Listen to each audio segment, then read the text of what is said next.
This is what it sounds like to start the Mazda Miata.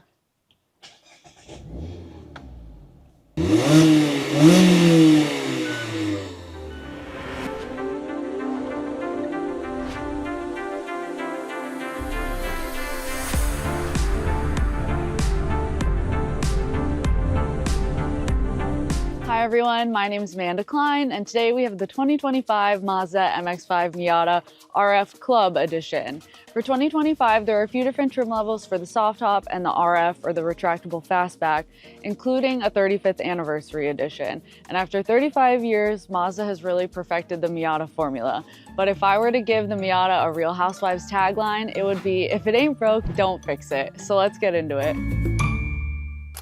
The soft top Miata roof comes off pretty easily, but it is a manual situation. This one just has a single button that you can open and the roof comes off and tucks itself away back there. It only takes about 12 seconds or so, and I've done it a lot while we've been driving around, and it's been pretty flawless so far. Look, and it tucks itself away and you have a convertible. The Miata's vibes have always been about classic fun, no drama, and it's never been about horsepower. It's always been about the drive and the fun you have getting there. For this year, this is the top of the trim levels for the Retractable Fastback and all of the Miata options, so this is going to cost you just over $40,000. You can still get the soft top regular Miata, that's just over $30,000, but for 2025, this is going to be the pinnacle of Miata. The Miata comes with the same 2-liter inline-4 that it's come with historically, and it's going to get you that same 181 horsepower and 151 pound-feet of torque. You can opt for an automatic transmission on a couple of the trim levels, but the 6-speed manual is the one that we have here. If you do opt for the automatic, it's going to cost between $920 and $970 to upgrade for that. So no shade to the automatic, but you may as well just stick with the manual, right? The Miata has automatic headlights that have adaptive front lighting, and they also have high beam control. But these little guys, even though they're small, they are tiny but mighty. The other day when we were driving on the highway around 5 a.m., it was kind of funny. You can see everyone's headlights in your mirrors and in the cabin because you're so low, until we got in front of a lifted truck, and then their lights just went over top of the car. But the point is that the headlights on this provide really good visibility. The Miata also has a BBS Brembo package that you can add on for $4,900. It's going to get you these cool 17-inch BBS wheels, the Brembo front brakes, red calipers in the front and back, some aero elements, and then you also get a black roof. On the inside, it gives you heated Recaro seats, but the nice thing about the club trim level is that all of that actually comes wrapped in the trim. One of the best parts about the Miata is that it's really well balanced and it feels great when you're driving it. The Retractable Fastback is only about 100 pounds heavier than the soft top, but Mazda has worked really hard on getting an almost perfect weight distribution. When you're driving it, it feels like a little Mario Kart. When I'm in the driver's seat, I feel like Princess Peach in my little Mario Kart. The only thing that can take me out is a big green turtle shell or a banana peel.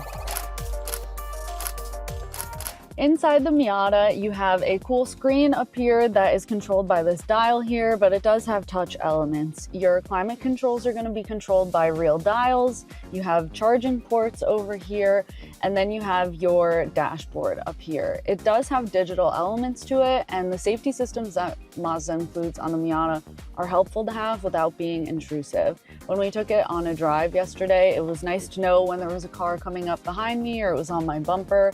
It tells you all of that information here, and it also helped keep us in the lane, which was nice to have because it's sometimes on a long drive like that you can end up going out of the lane a little bit. But these are those heated Recaro seats that I mentioned. And if there was one thing that I would love in the club trim, it would be that tan interior, but that only comes on the Grand Touring.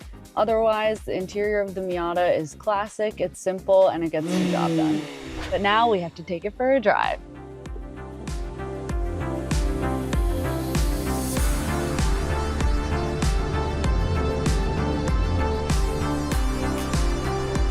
A couple months ago, I had the 2024 Miata soft top.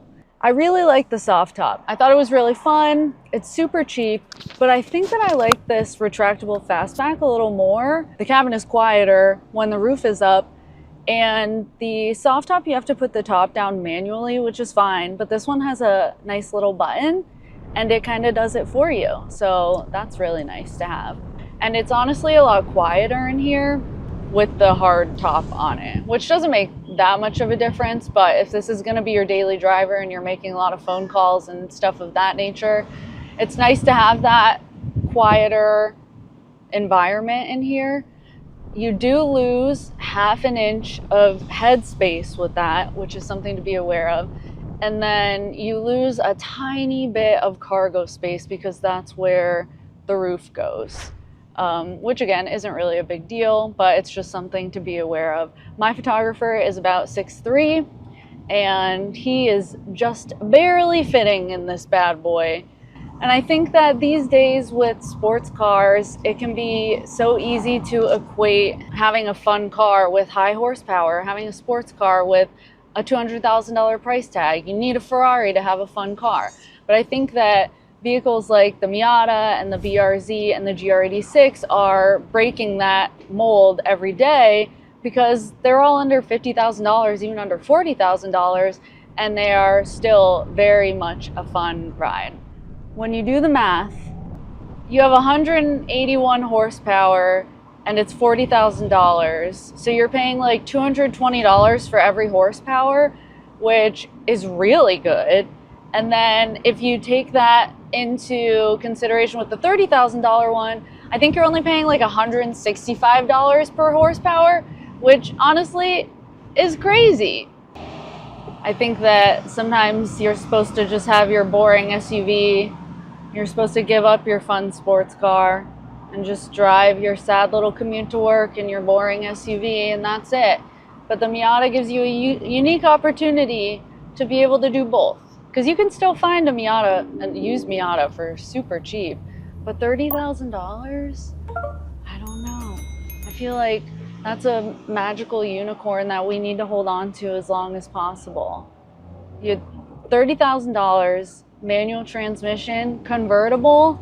I mean, one day we're gonna look back and say, we don't know how good we had it, right?